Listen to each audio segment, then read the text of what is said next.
والظريفة و هو انا مش تعليم مجاني قوي قوي يعني.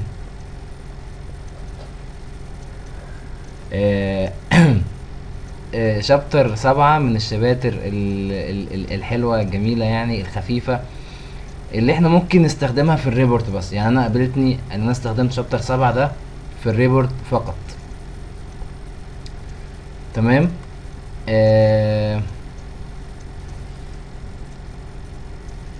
في البريك الامتحان في البريك. تمام. ازاي استخدم حاجه اسمها set اوبريتورز. ركز معايا في الشابتر دوت.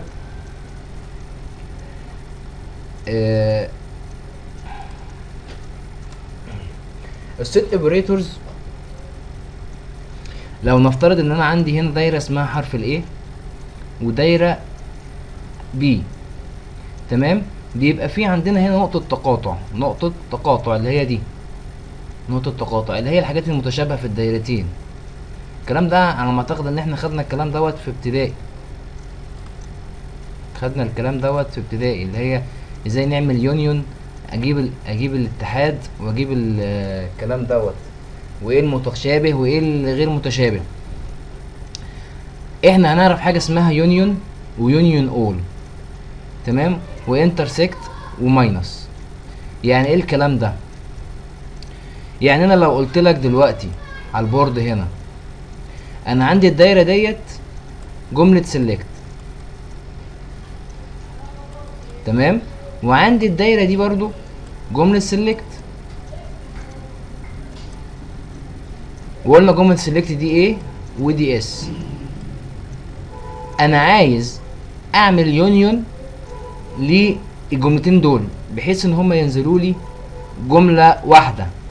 يبقى انا جمعت الجمله ديت على الجمله ديت فنزلت لي البيانات الخاصه بجمله ايه هنا، دي هنا الخاصه بجمله ايه، وتحتها البيانات اللي خاصه في جمله اس. فبقت الاتنين نتيجه واحده، ريزلت واحد في مكان واحد. يعني حطيت بمعنى ان دوت بيجيب مثلا من جدول الام، وقلنا دوت بيجيب من جدول الدبت، فبنزل لي البيانات الخاصه من جدول الامبلويز هنا متحده معاها بيانات خاصه بجدول الدبت تحت هنا.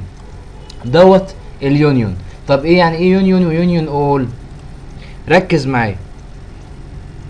يونيون هيجيب لك البيانات الموجوده بس مش هيجيب لك المتشابه. طب يونيون اول هيجيب لك جميع البيانات حتى البيانات المتشابهه اللي هي التقاطع ده. طب انترسكت هيجيب لك المتقاطع بس، المتشابه بس، وهيطرح ايه؟ هيجيب لك يعني هيشيل لك يعني اكيد في بيانات متشابهه. يعني مثلا لو قلنا ان جدول الامبلويز في بيانات متشابهه فيه في جدول الادارات اللي هو عمود الادارات، صح؟ عمود الاداره اللي هو ديبت اي دي. لو قلت له انترسكت هيجيب لي العمود ده وهيطرح وهيشيل البيانات اللي هنا وهيشيل البيانات اللي هنا، وهيجيب لي بس البيانات المتشابهه فقط في الجدولين او في جملتين السلكت. طب ايه هو الماينس؟ ماينس بطرح جمله من جمله. انت بتطرح حاجه من حاجه فبتجيب لك الناتج، هي دي بقى. هو ده الشابتر، الماينس واليونيون والانترسكت. 4-5 سلايدات سهلين جدا يعني. قال لك ان هنستخدم الجدول الامبلويز والجوب هيستوري في الشابتر ده. بص معايا كده. قال لك اليونيون اوبريتورز. The union operator return result from both queries after eliminating duplications. يعني ايه؟ يعني هيجيب لك ريزلت من جملتين سيلكت بس مش هيجيب لك الدبليكيشنز المتكرر ما هو جايب لك مش باين، جايب لك ان دوت الجزء المتكرر دوت مش المفروض تبقى كده اهو، ده الجزء المتكرر. لا، ما هو مش هيجيب لك اليونيون مش هيجيب لك جمله السيلكت، اللي هيجيب لك البيانات اللي هنا والبيانات اللي هنا بس. تمام. طب بص معايا كده على المثال. قال لك سيلكت الامبلوي اي دي والجوب اي دي فروم الامبلويز. الكلام دوت هيجي منين؟ من الامبلويز. قال لك يونيون اتحاد مع سيلكت الامبلوي اي دي والجوب اي دي فروم ايه؟ الجوب ايه؟ هيستوري. فهيجيب لك البيانات اللي جايه من جدول الامبلويز وتحتها البيانات اللي جايه من جدول ايه؟ الجيب هيستوري. في مشكله في الكلام ده؟ على فكره الشابتر دوت لا بيجي في الامتحان ولا رول، يعني انا معتقد ان هو اتشال من شابتر من 11 جي يعني على ما اعتقد يعني. بس يعني ملوش ريحه اللازمه، اللي انت بس تفهم ايه هي اليونيون وايه هو الانترسكت والماينس. انا استخدمتها بس في حاجه واحده، في تقرير ازاي اعمل تقرير المرتبات، تقرير البي رول بتاع المرتبات. فهي دي الحاجه الوحيده اللي استخدمت فيها اليونيون والماينس بس، غير كده ما استخدمتهاش نهائي. طيب هنيجي بقى نبص على اليونيون اول. اليونيون اول هيجيب لك كل حاجه حتى المتكرر، بص جمله سيلكت الامبلوي اي دي والجوب اي دي والديبارتمنت اي دي فروم الامبلويز يونيون اول. سيلكت الامبلوي اي دي والجوب اي دي والديبارتمنت اي دي فروم الجوب هيستوري، ويعمل لي اوردر باي بالامبلوي اي دي.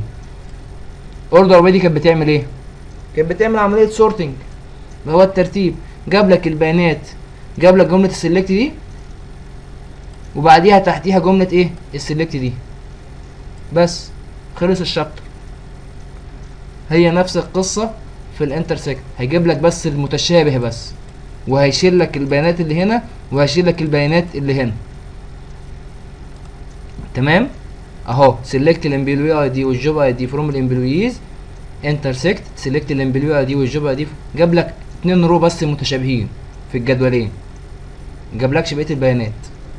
يعني البيانين دول موجودين هنا وموجودين هنا. الماينس اطرح لي دي من دي، اطرح البيانات هيشيل لك المتشابه وهيشيل لك كل حاجه وهينزل لك مثلا. بص اهي النتيجه اهي. اطرح لي اللي جاي من الامبلويز، اطرحه لي منين؟ ماينس اللي جاي اللي في الجوب هيستوري. فجاب لك طرح وجاب لك الناتج. فبالتالي الناتج اللي هيطلع منين؟ من هنا. يعني هيشيل لك البيانات ديت وهيجيب لك البيانات اللي هنا دي بس. تمام. طب لو عكست خليت الجوب هيستوري فوق والامبلويز تحت، هيجيب لك البيانات الموجوده في الامبلويز. تمام. بس انا كده خلصت الشابتر. استسمحكم ثواني بس.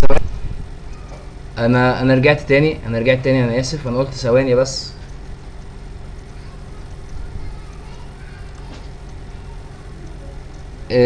بس هو ده الشابتر يا جماعه، هو ده الشابتر.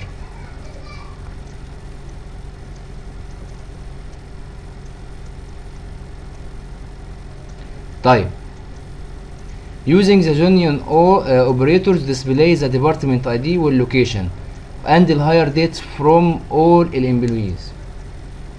ركز بقى معايا في المثال دوت عشان في ايه حته كده عايز اشرحها. هيجيب لك البيانات. الماينس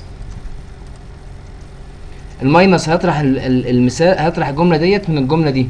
فبالتالي هيجيب لي بص الرسمه.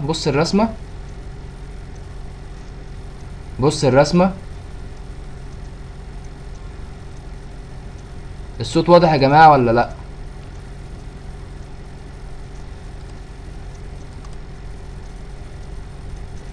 طيب بص الرسمه هنا. انا هطرح الايه من البي، فهيشيل لي واحده وهينزل لي جمله سيلكت. بس هيشيل لي جمله وهينزل لي ايه الجمله الثانيه. يعني ادي جمله سيلكت، اطرحها من جمله سيلكت دي، هينشيل لك جمله وهيحط لك جمله بس. فهي دي القصه يعني. تمام. ركز معايا في المثال دوت. select department ID to number null. ماشي. to number null اللوكيشن. to number null اللوكيشن. و يعني ايه اللوكيشن ده الالياس بتاع to number null. هنا ده الالياس بتاع ايه to number null. هنعرف ايه دلوقتي يعني ايه دلوقتي. والهاير ديت from الامبلويز يونيون select الديبارتمنت اي دي واللوكيشن اي دي to date null from ايه الديبارتمنتس. يعني ايه الكلام دوت؟ يعني اعمل لي يونيون بجملتين السلكت دول. ركز معايا. لو احنا جينا هنا في البورد ده وقلت هو اختار لك ايه، بس ثانية واحدة، اختار الديبارتمنت اي دي. انا هجيب بس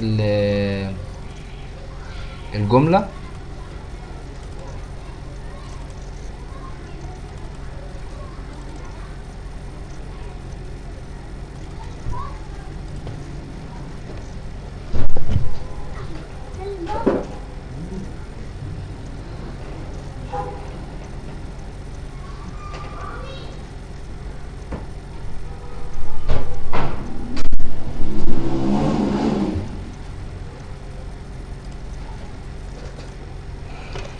انا هشرح لكم الجملة دلوقتي اللي هي بتاعت النال ديت اللي فيها نال، وهو عايز يعمل منها ايه. بص معايا كده، بس انا عايز بس اظبطها، اخلي بس كل عمود تحت عمود. بص معايا هنا، اختار الديبارتمنت اي دي. الناس معايا؟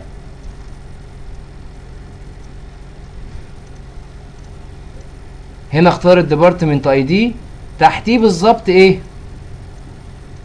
هيعمل له نيونيون مع ايه، مع الديبارتمنت اي دي، فبالتالي هينزل ايه، هينزل ديبارتمنت اي دي. كلام جميل. قال لك تو نمبر نل واداله الياس اللوكيشن، تمام. هينزل هنا مع مين، مع اللوكيشن. خلاص عرفنا ان تو نمبر نل ديت هتنزل مع مين، مع اللوكيشن. احنا عارفين ان عمود اللوكيشن اي دي دوت موجود فين، موجود في جدول الديبارتمنتس، صح ولا غلط؟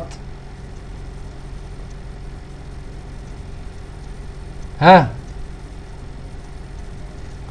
عمود اللوكيشن اي دي دوت موجود فين، في جدول الديبارتمنتس، يعني مش موجود في جدول ايه، الامبلويز.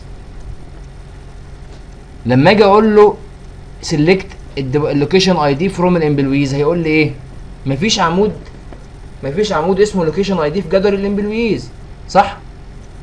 الناس معايا؟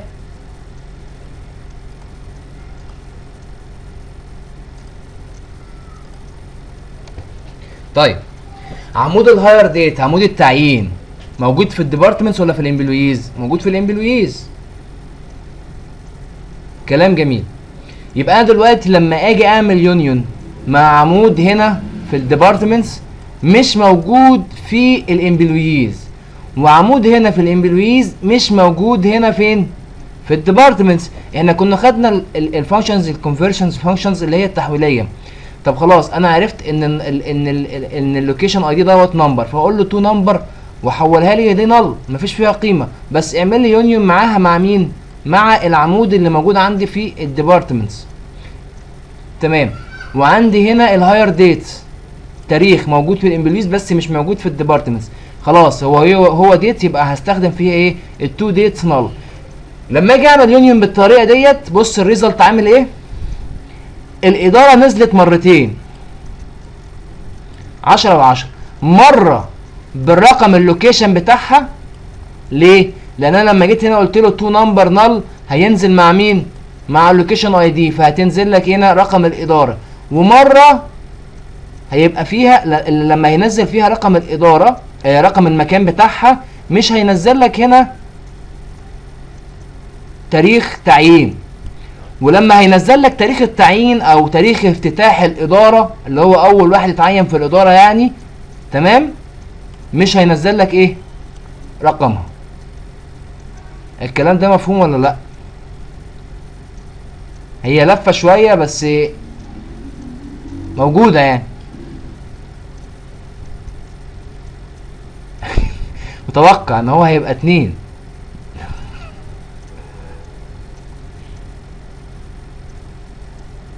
بص يا جماعه،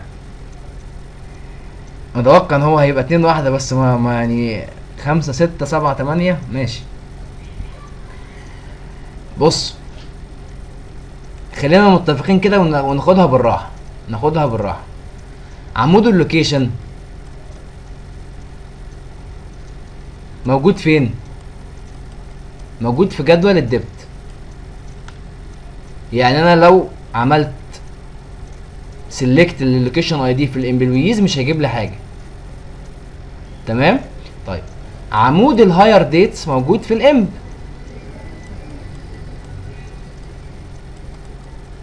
تمام. يعني لو جيت سلكت الهاير ديت من الدبت مش هيديني ايه حاجه. لحد كده متفقين ان الهاير ديتس في الامب واللوكيشن اي دي في الدبت. طيب انا عايز انزل البيانات بتاعتي، مره الاداره تنزل رقم الاداره ينزل جنبيها اللوكيشن بتاعها، المكان بتاعها فين، ومره ينزل بتاريخ افتتاح الاداره او اول واحد يتعين في الاداره. لحد كده احنا عرفنا الغرض من جمله السلكت. عايز البيان بتاعي رقم الاداره مره ينزل في اللوكيشن اي دي زي كده اهو، مره ينزل فيه اللوكيشن اي دي اللي هو مكانها فين، ومره ينزل فيها تاريخ التعيين او اول واحد يتعين في الاداره. طبعا عمود اللوكيشن موجود في الديبارتمنت اي دي، او تاريخ التعيين موجود في الامبلويز. طب هعملها ازاي؟ هقول له بكل بساطه، لو نرجع تاني للبورد هنا هقول له الديبارتمنت ده اوريدي موجود زيه فين؟ هنا الديبارتمنت اي دي هو في الديبارتمنت اي دي في الديبارتمنتس. الامبلويز هو فبالتالي لما عملت اتحاد ده مع ده، العمود ده مع العمود ده نزل لي نفس العمود.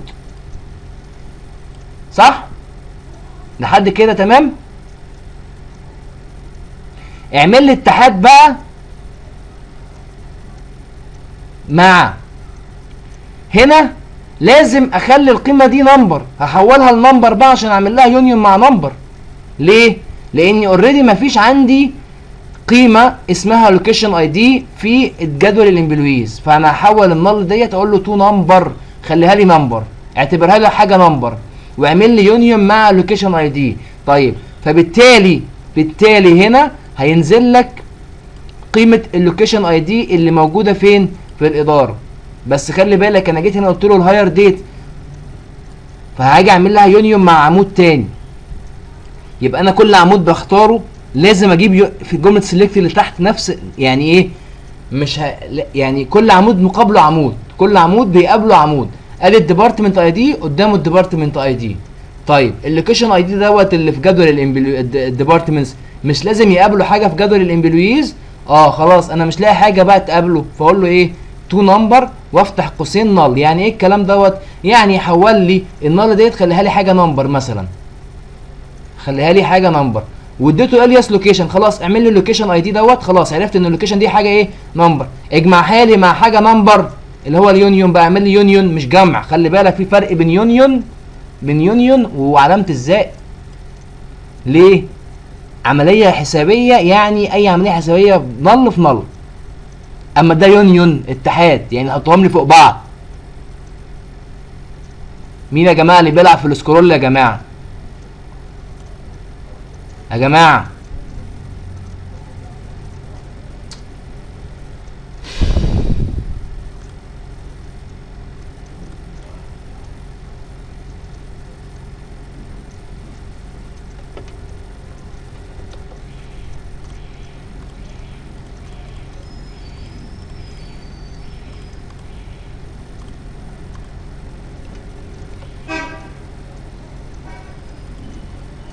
يا جماعه بعد اذنكم محدش يلعب في السكرول، انا اللي بتحكم فيها لو سمحتوا.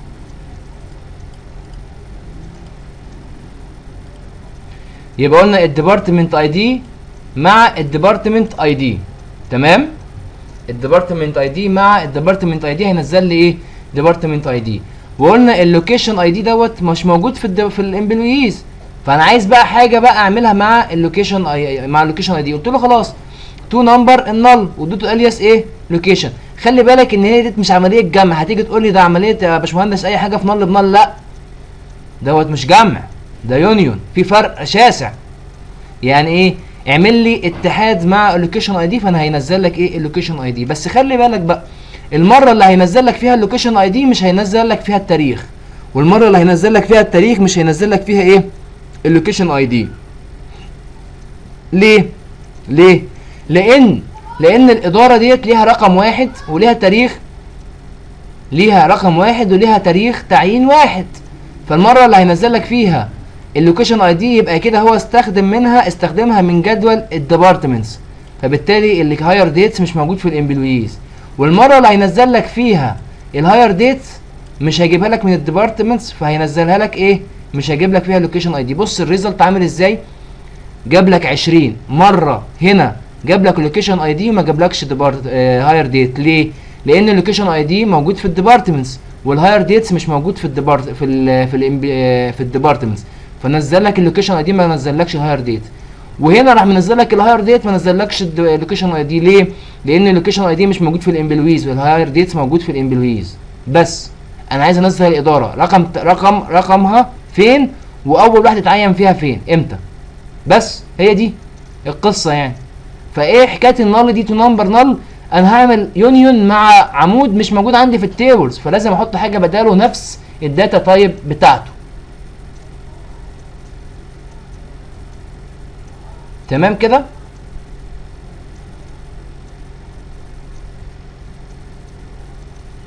ايه الغرض من الموضوع ده؟ الغرض انت عايز تنزل بيانات، عايز انزل بيانات تحت بعض، عايز اقول لك نزل لي مره الاداره معاها رقمها او اسمها، ومره معاها تاريخ تعيينها او اول واحد اتعين فيها او تاريخ افتتاح الاداره. هو ده الغرض منها. هو كله اساسا الشابتر كله يعني هو غرضه كله في الريبورتات. انا استخدمت الشابتر ده كله في ريبورت واحد بس.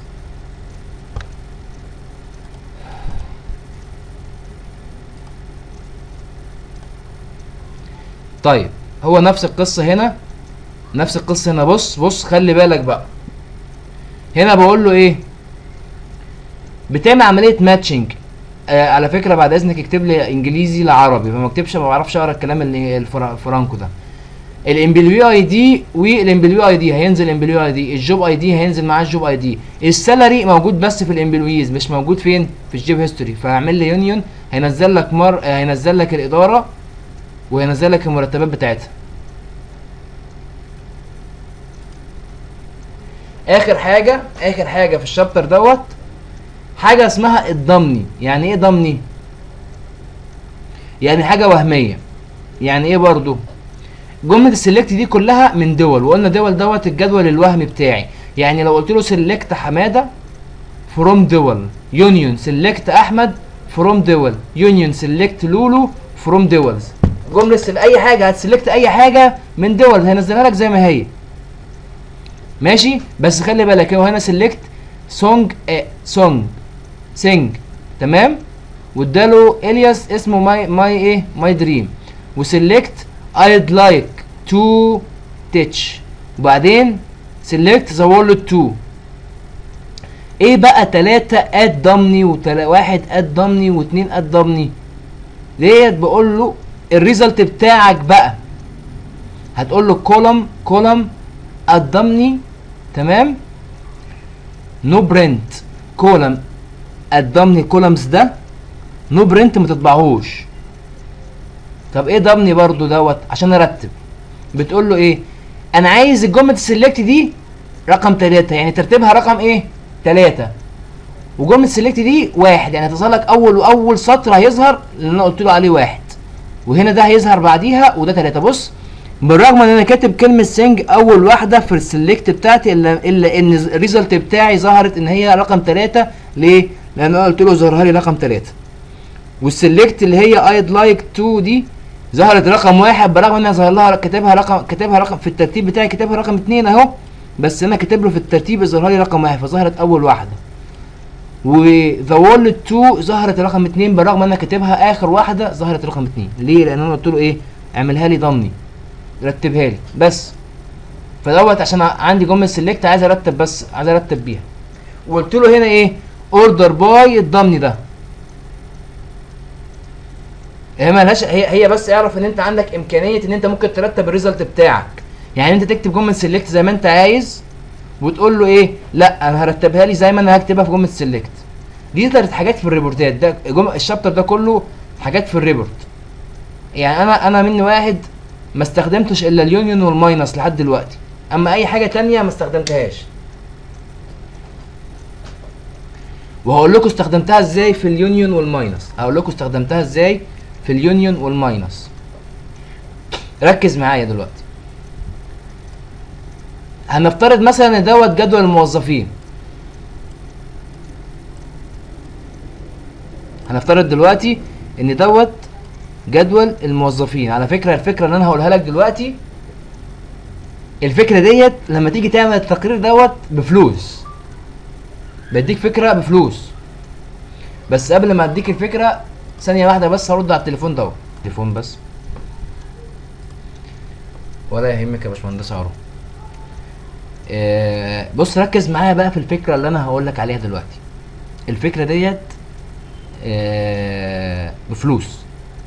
يعني انت لو عملتها في تقرير مش اي حد يعرف الفكره ديت. انا هقول لك مضمون الفكره ازاي، وانا شارحها محاضره في ازاي تعمل تقرير مرتبات في الريبورتات. يعني لو قلنا ان دوت موظف A وده موظف B وده موظف C، تمام؟ الراجل دوت هنا بياخد 10، ما بياخدش حاجه، بياخد 5. الراجل هنا ما بياخدش حاجه، بياخد 10، بياخد 5. الراجل هنا بياخد حاجه 10،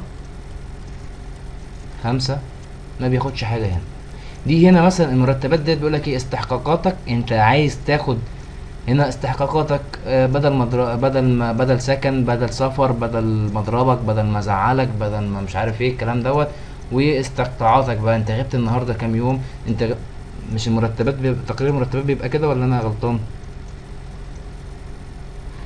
طبعا جملة السلكت بتاعت حضرتك او تقرير المرتبات بتاع حضرتك ما ينفعش يظهر فيه مكان فاضي كده. ليه؟ انت جبت لي دلوقتي تقرير مرتبات، رحنا حاطط لك هنا مثلا 50 جنيه، صح ولا انا غلطان؟ لازم يبقى فيه صفر، لا اما فيه علامه شرط، ايا يكن بقى، ايا يكن بقى. فاحنا بنعمل ايه عشان نحل المشكله ديت؟ بنروح عاملين جمله سيلكت بتخلي لي كل البيانات دي كلها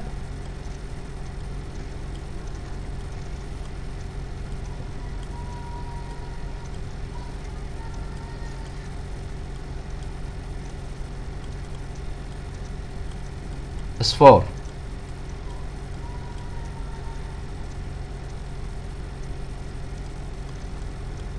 بتخلي لي، احنا في زودنا هنا عمود نمسحه، تخلي لي كل البيانات دي ايه؟ اصفار. تمام؟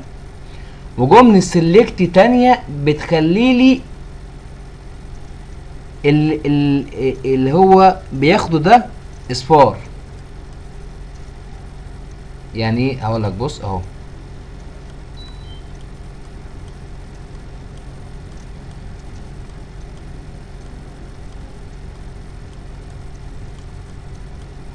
هتخلي لي مثلا ايه؟ هنا هتحط لي 10، هتحط لي 0، لا هتحط لي هنا، هتنزل لي هنا 10 وهتنزل لي بقى ايه الفاضي 0. 10 0 10 5 5 5 0. هنعمل ايه بقى؟ اطرح دي من دي واجمعها على اللي فوق. تاني هتعمل ايه؟ جملة السلكت بتاعتك ايه؟ ادي الجدول بتاعك والبيانات بتاعتك اهي. هتلعب في جملة السلكت بطريقة ان هو يخلي لك كل البيانات اصفار حتى القيم. تمام؟ وهتروح لاعب في جملة السلكت تانية هتخلي لك بس البيانات الفاضية دي اصفار. اطرح دي من دي واللي هيطلع اجمعه على دي، هيخلي لك، هينزل لك الناتج عامل ازاي؟ هيملى لك ده صفار وده صفار وده صفار. دي الفكره الوحيده اللي انا استخدمت فيها ماينس ويونيون، ومشروحه بالتفصيل في محاضره ازاي تعمل تقرير مرتبات. هتلاقي كده لو دخلت على منتدى الريبورت عندي في المنتدى ازاي تعمل تقرير مرتبات، شارحها بالتفصيل. لا تاني ايه، مش موضوعنا، خش نزل المحاضره واتفرج عليها. ان كده دخلنا في الريبورت. بس انا بديك الفكره بس، دي مشروحه بالتفصيل الممل ومطبقها عملي. تمام. احط بقى اللي انت عايزه، تحط بقى شرطه اي حاجه. فانت انا بقول لك الفكره اللي انا بستخدمها هي بقى كده. اصل الموضوع كبير يا باشمهندس محمد، يعني انا شارحها في ساعه الا ربع الفكره دي بس، فاهمني؟ دوت شابتر 7 يا جماعه. شابتر يعني ما يعني صغير ومش استخداماته مش كتيره يعني، ومش مهم وما بيجيش اسئله في الامتحان. تمام. نيجي بقى للامتحان. للامتحان هنشرح بعد الامتحان قدامك بالظبط لحد الساعة 10:15. لحد الساعة 10:15. تمام. تحل فيه عشان نخش نبدأ في شابتر 8. الامتحان عبارة عن 10 أسئلة. عبارة عن ايه؟ 10 أسئلة. تمام. ادي اللينك الميديا فاير اللي عليه الامتحان. هتعمل ايه حضرتك؟ هتجاوب على الاسئله ديت، هتبعتها لي على الايميل ده. هتبعتها لي على الايميل ده. تبعتها لي على الايميل ده. تمام. هتكتب في الايميل العنوان بتاع الايميل حل اسئله الاختبار. تمام. هتكتب لي اسمك ثلاثي وهتجاوب لي على الاسئله. الاسئله اهي. الاسئله اهي. اول سؤال بيقول لك what you can do with select statement. انت ايه اللي تقدر تعمله بجمله select؟ ايه اللي تقدر تعمله بجمله select؟ رقم 2 اكتب جمله select تجعل اليوزر هو اللي بيدخل اسامي الاعمده واسم الجدول والشرط. تمام. انا عايز 4 اعمده. رقم سؤال ترتيب العمليات في الاوراكل. السؤال الرابع ما هي انواع الوظائف وما الفرق بينهم؟ الفانكشنز ايه هي انواعها وايه الفرق بينهم؟ السؤال الخامس اكتب جملة سيلكت يتم فيها قص اول 5 حروف من اسم الموظف، وبعد عملية القص يتم لصق ال5 حروف في كلمة EGY، وبعد كده الحروف تظهر كبيرة. السؤال السادس جملة سيلكت تأتي بالمتوسط الحسابي وأعلى مرتب وأقل مرتب ومجموع مرتبات كل إدارة على حدة. السؤال السابع جملة سيلكت تأتي بالبيانات من جدول باستخدام عمود ربط، وجملة سيلكت تأتي بالبيانات المتشابهة والغير متشابهة. ده جملتين سيلكت ببعض. السؤال الثامن جملة سيلكت تأتي بالمرتب الأصغر من المرتب الموظف رقم 101. السؤال التاسع أنواع الربط إيه؟ السؤال الأخير الفرق بين any و all. في مشكلة في الأسئلة؟ يا ريت بعد إذن حضرتك